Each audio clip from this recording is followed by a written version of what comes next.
Good morning, dear friends. I'm Dr. Mukesh Parikh, and I welcome you all to my Institute English Cosmos. In today's The Hindu vocabulary session, I have for you one phrase that is very famous, Hobson's choice.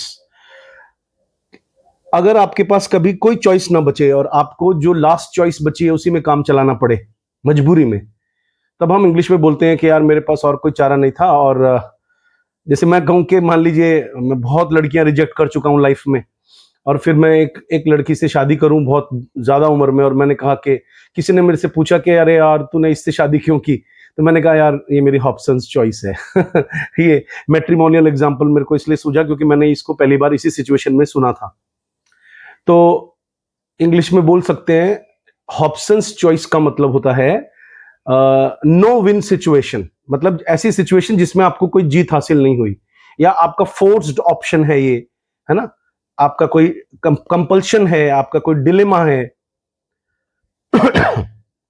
जैसे मैंने आपको एक बार catch 22 situation में एक phrase दिया था, catch 22, जो एक नॉवल का नाम भी है।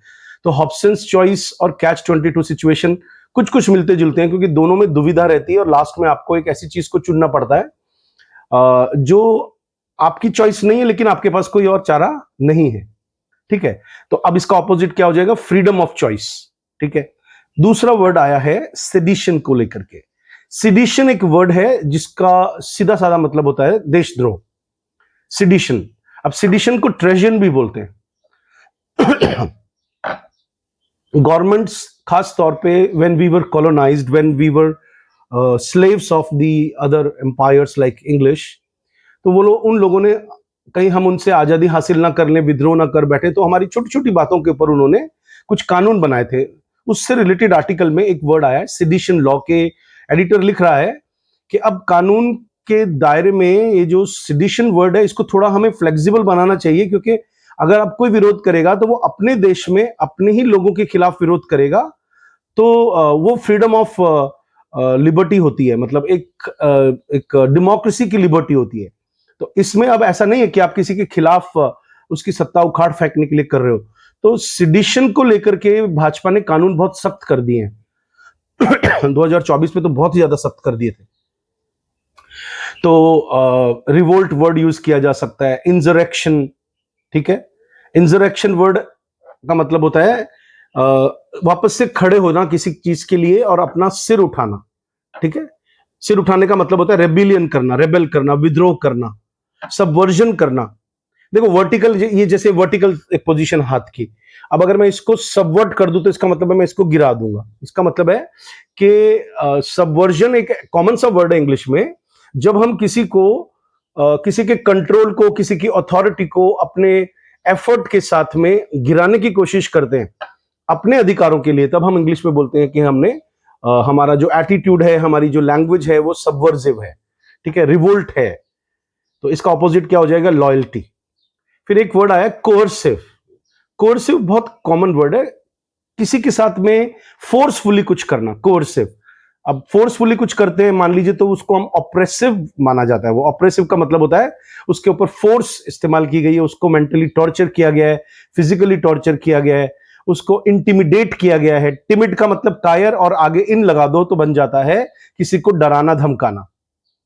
ठीक है, तो जैसे अब बिना डराए धमकाए बंगाल में जिस तरह से हिंदुओं ने खुल के वोट दिया है, तो आपने खुद देखा कि जो फालना सीट थी, ये क्या नाम है उस जगह का, जिसमें अभी भाजपा बहुत जीती है और टीएमसी की तो जमानत ही रद्द हो गई। तो ये पॉलिटिकल अवेयरनेस आपको नहीं रहती है, तो थोड़ा आप पॉलिटिकली अवेयर हो, क्योंकि वैसे भी इस सेशन का नाम ही एडिटोरियल वोकैबुलरी है। इसका मतलब है बहुत से स्टूडेंट्स को एडिटोरियल इसलिए भी समझ में नहीं आता है क्योंकि most of the things are related to politics. तो पॉलिटिकली अनअवेयर रहना बहुत खराब होता है।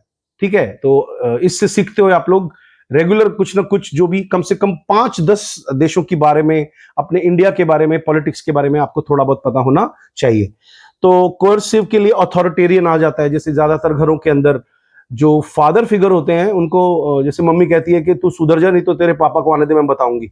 इसका मतलब है वो अथॉरिटेरियन फिगर है, वो डंडे लगाएगा, बेल्ट से पिटेगा, तब जाकर के वो लड़का या लड़की सुधरेगा।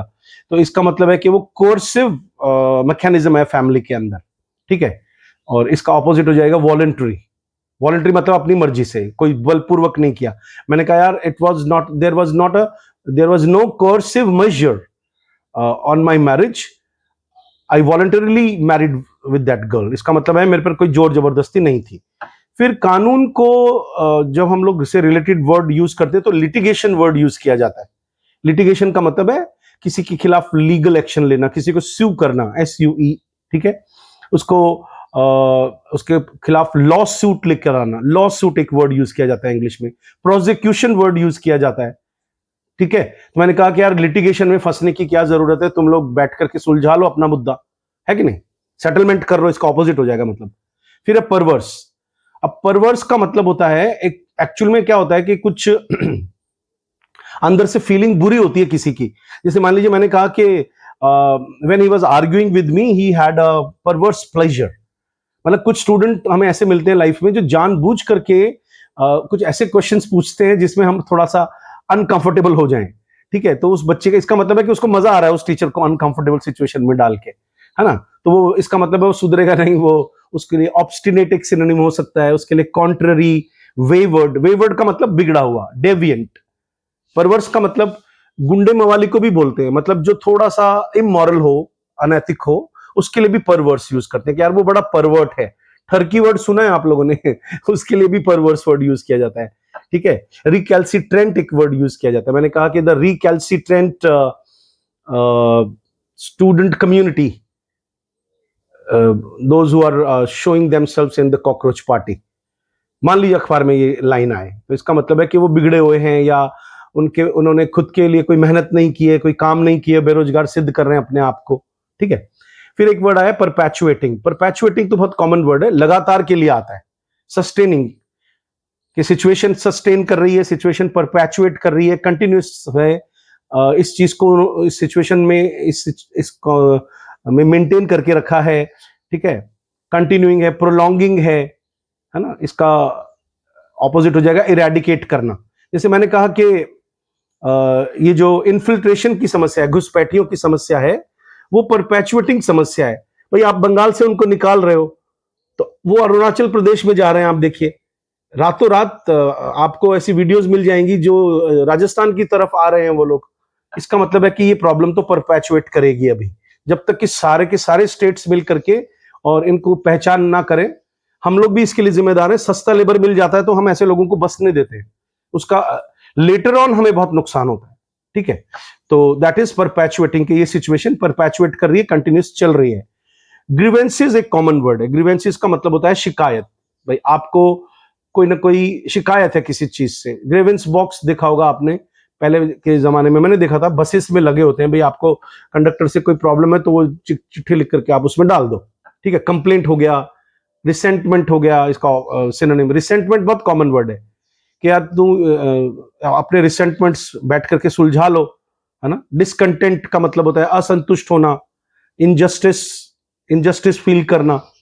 जब इनजस्टिस होता है तभी तो इंसान शिकायत फील करेगा, या उसको शिकायत होगी किसी चीज से कि सबको एक एक आम मिला और मुझे एक टुकड़ा मिला आम का। परिवार में भी ऐसा कई बार हो जाता है, तो आप बोलते हो कि यार मुझे जैसे 2-3 बहन भाई हुआ करते थे पहले, तो जो पेरेंट्स होते थे वो थोड़ा सा इकोनॉमिकल होने के चक्कर में बड़े बड़े की ड्रेस छोटे वाले को पहनने को मिलती थी। अब मान लीजिए हर बार ही मम्मी पापा ये सोचते हो कि पैसा बच जाएगा, छोटे वाले तो बड़े वाले की उतरे हुए कपड़े पहन लेगा तो ऐसे में क्या होता है कि वो जो छोटा वाला बच्चा होता है वो जिंदगी भर उतरे कपड़े पहनने की वजह से उसको जीवन भर शिकायत रहती है, ग्रीवेंस रहती है उसके मन में, कंप्लेंट्स रहती है। फिर वो हेल्दी रिलेशनशिप नहीं रख पाते अपने बड़े भाई से, तो ये भी एक समस्या है। फिर है प्लैटिट्यूडिनस, एक वर्ड आया है। प्लैटिट्यूडिनस का मतलब क्या होता है? घिसा पिटा। देखो प्लैटिट्यूड एक अलग वर्ड है, लेकिन प्लैटिट्यूडिनस एक अलग वर्ड है। बोल के दिखाओ, साथ साथ बोलो, प्लैटिट्यूडिनस, ठीक है। तो ट्राइट, जैसे एक बार मैंने एक दुकान पे लिखा हुआ देखा था, ट्राइट कार्स, यानी कि सेकेंड हैंड कार्स। इसका मतलब घिसा पिटा, कोई ऐसा फ्रेज, जैसे मैंने कहा कि लेडीज एंड जेंटलमैन, तो अब ये सारी दुनिया ही ऐसे बोलती है जब कोई स्पीच देती है, तो इसका मतलब ये क्लीशे हो गया। क्लीशे का मतलब कोई नयापन नहीं, वही पुरानी तरीके के फ्रेजेस को इस्तेमाल करना। बनाल एक वर्ड यूज किया जाता है, बनाल। बनाल का मतलब है वही वही तौर तरीका पढ़ाने का, किसी का कुछ नयापन नहीं, हैकनेड, हैकनेड वर्ड यूज किया जाता है इसके लिए, ये घिसा पिटा तरीका। मैंने कहा यार ये हैकनेड स्टाइल में एक्टिंग करते करते लोग बोर नहीं होते क्या, या उनको देखते हुए लोग बोर नहीं होते क्या? यानी प्रिडिक्टेबल, जैसे हैकनेड स्टोरीज हैं इंडियन बॉलीवुड मूवीज की। आज भी ज्यादातर लोग जब सिनेमा देखते हैं तो वो बता सकते हैं कि इसके बाद क्या होगा, इसके बाद क्या होगा। इसका मतलब है कि उनके अंदर प्लॉट में नयापन नहीं होता है उनकी कहानियों के अंदर, ठीक है। तो जैसे मैंने कहा कि his speech was found with platitudinous phrases, ठीक है। डल, इसका मतलब है कुछ नयापन नहीं होना। तो मुझे पूरी उम्मीद है कि आपको वर्ड समझ में आ गया होगा। इसका ऑपोजिट होता है ओरिजिनल। फिर एडिफिसिक बहुत कॉमन वर्ड यूज किया जाता है बड़ी बिल्डिंग के लिए, बड़े स्ट्रक्चर के लिए। जब आप स्ट्रक्चर वर्ड यूज करते हो ना, तब आप उसके लिए एडिफिस वर्ड यूज कर सकते हो, ठीक है। कोई बिल्डिंग, कोई फ्रेमवर्क, कोई कंस्ट्रक्शन, कोई मॉन्यूमेंट, ठीक है। The ancient Edifice attracted historians, इसका मतलब है जैसे हमारे वहां मेरे ननिहाल में ना, किशनगढ़ में, अब पुराना शहर है, उसमें इतनी बड़ी बड़ी हवेलियां हैं, इतने बड़े बड़े स्ट्रक्चर्स हैं एडिफिसेस के कि मतलब मेरे जैसा तो कम से कम वहां जाकर के, अगर कैमरा हाथ, आजकल तो फोन होता है, तो मन करता है कि उनकी फोटो ही खींचते रहो उन एडिफिसेस की। फिर एक वर्ड आया मोनोलिथिक। मोनोलिथिक का मतलब होता है बहुत बहुत विशाल, मैसिव, ठीक है। इनडिविजिबल, जिसको तोड़ा नहीं जा सकता है, एक रूपी, बहुत विशाल। मैंने कहा कि द ऑर्गेनाइजेशन, जैसे भाजपा का जो दायरा है वो बढ़ता जा रहा है, बढ़ता ही जा रहा है, तो हम बोलेंगे कि Bhajpa is becoming a monolith. जैसे अब ये कॉकरोच पार्टी मोनोलिथ ना बन जाए कहीं, हमें एक डर है, ठीक है। तो यूनिफॉर्म, यूनिफॉर्म का मतलब होता है एक कॉर्प, एक कॉप किसी चीज का, कॉप का मतलब होता है बॉडी, ठीक है। एक वर्ड आया है रिगमरोल। जब आप कोई बात किसी तरह से भी सब स्पष्ट नहीं कह पाते हो, तब हम इंग्लिश में बोलते हैं कि यार इसने, ही हैज क्रिएटेड अ फस, he has created a nonsense. इसने क्या ये ऑर्डील क्रिएट कर दिया है, ये क्या पहेली है, ये क्या रिगमरोल है, ये क्या कॉम्प्लिकेशन है, ठीक है। तो मैंने कहा कि completing the form was a rigmarole. जैसे अभी ये चुनाव से पहले ही आए थे ना, क्या कहते हैं उसको, मैं नाम भूल गया, वो अपनी सारी जानकारियां लेने के लिए कौन सा फॉर्म दिया था उन्होंने। आप मानोगे नहीं, उसको देख करके मुझे बुखार आ गया। मतलब वो रोज आकर के मेरी बेल बजाए कि जनगण वो चुनाव वाला मतलब पूरा ग्रुप, कि ये फॉर्म आपको तब तक सबमिट करना है। अब मैं इतना बिजी रहता हूँ सुबह से शाम तक क्लासेस में, अब वो कहाँ से मैं सारी जानकारी जुटाऊं। मेरी वाइफ ये सारा काम करती है, उनका ट्रांसफर दिल्ली हो रखा है। तो मैंने कहा हे भगवान, लिटरली मुझे बुखार आ गया, क्योंकि दैट वाज सो कॉम्प्लिकेटेड अ रिगमरोल। फिर छुट्टियों में जब वो आई 1-2 दिन के लिए, तो उन्होंने वो सारा काम किया, बिकॉज वो काफी सारे डॉक्यूमेंट्स वगैरह लगाने थे। अब उन्होंने कहा कि उसमें आपके माता पिता का भी चुनाव नंबर लेके आओ। और अब हम तो पेरेंट्स से अलग हुए इतने साल हो गए उन्होंने, और हमारे डैड का ट्रांसफरेबल जॉब था। अब लास्ट टाइम कब वोट दिया, कब नहीं दिया, उनके वोट का नंबर लाओ, एक बहुत बड़ी समस्या आ गई। तो it created a kind of rigmarole in my life, ठीक है। नॉनसेंस बोलते हैं। ऑर्डील इसलिए मैंने बोला इसके लिए, ऑर्डील का मतलब होता है बहुत ही कॉम्प्लिकेटेड समस्या। जैसे लंबी झंझट से कोई गुजरे तो उसको ऑर्डील बोलते हैं। जैसे कोई बहुत लंबी यात्रा पे गया हो और कार ऐसी वाली हो जो खराब हो जाए और उसको मैकेनिक ही ना मिले। अब अंदाजा लगे, उसे ढोके तो ला नहीं सकते, वहां छोड़ के नहीं आ सकते। मान लीजिए बीवी बच्चे साथ में हो, और मान लीजिए बैंक बैलेंस भी बहुत नहीं हो उस वक्त, तो क्या करे, कौन सी होटल में रुके। तो जब बड़ी मुश्किल से कभी किसी तरह वापस आना पड़े, तो हम बोलेंगे यार दैट जर्नी वाज एन ऑर्डील। फिर एक वर्ड आया रिजिबल। रिजिबल का मतलब होता है कोई भी चीज जिसको देखकर हमें हंसी आए, मतलब जो रीजनेबल ना हो, ठीक है। जैसे राहुल गांधी का मोदी को देशद्रोही कहना एक रिजिबल लगता है। रिजिबल इसलिए लगता है कि आरएसएस के लोग सब कुछ हो सकते हैं, लेकिन किसी भी कीमत पर देशद्रोही नहीं हो सकते, क्योंकि उसका नाम ही राष्ट्रीय स्वयंसेवक संघ। आप कभी उनकी प्रार्थना सुनना, अगर जो देशभक्त होगा वो उसको प्यार करेगा प्रार्थना को, ठीक है। और तो रिजिबल लगता है मुझे, ये सेंटेंस ही रिजिबल लगता है। ये लुडिक्रस लगता है मुझे, एब्सर्ड लगता है, लाफेबल लगता है, प्रिपोस्टरस, मैंने कहा सच एज प्रिपोस्टरस रिमार्क, ठीक है। कॉमिकल, प्रिपोस्टरस तो हम बहुत ज्यादा मजाक किया चीज के लिए जिसका कोई लॉजिक नहीं हो, बिल्कुल एग्रीजियस हो, तब हम इसको यूज करते हैं। और इसका ऑपोजिट हो जाएगा सीरियस। उसके बाद मैंने फ्रेंच ओपन को लेकर के एक फ्रेज पढ़ा था, उसका नाम है मैं आपको एक नया फ्रेज देता हूं, देखो आज।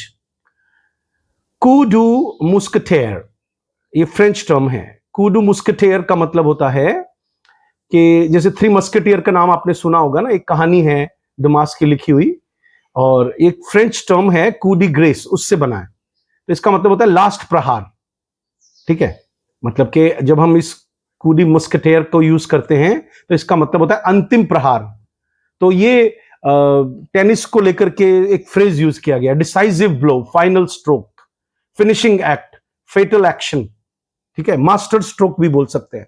चलिए, that is all for today's session.